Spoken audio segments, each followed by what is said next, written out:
beira do mar, como se fosse para sempre verão. Onde eu estou na Raglan, Naldo Lima, beleza? Beleza, tudo bom, Deta? Tudo ótimo. Cara, a gente tava batendo um papo aqui antes de você chegar, cara. Como é que surgiu a história da Raglan? Pra mim, foi algo que surgiu quando eu era moleque ainda.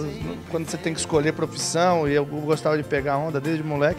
Aí eu virei e falei, pai, eu queria ter uma loja de surf. Ele virou e falou, então monta uma, ué. It's just another summer, another summer.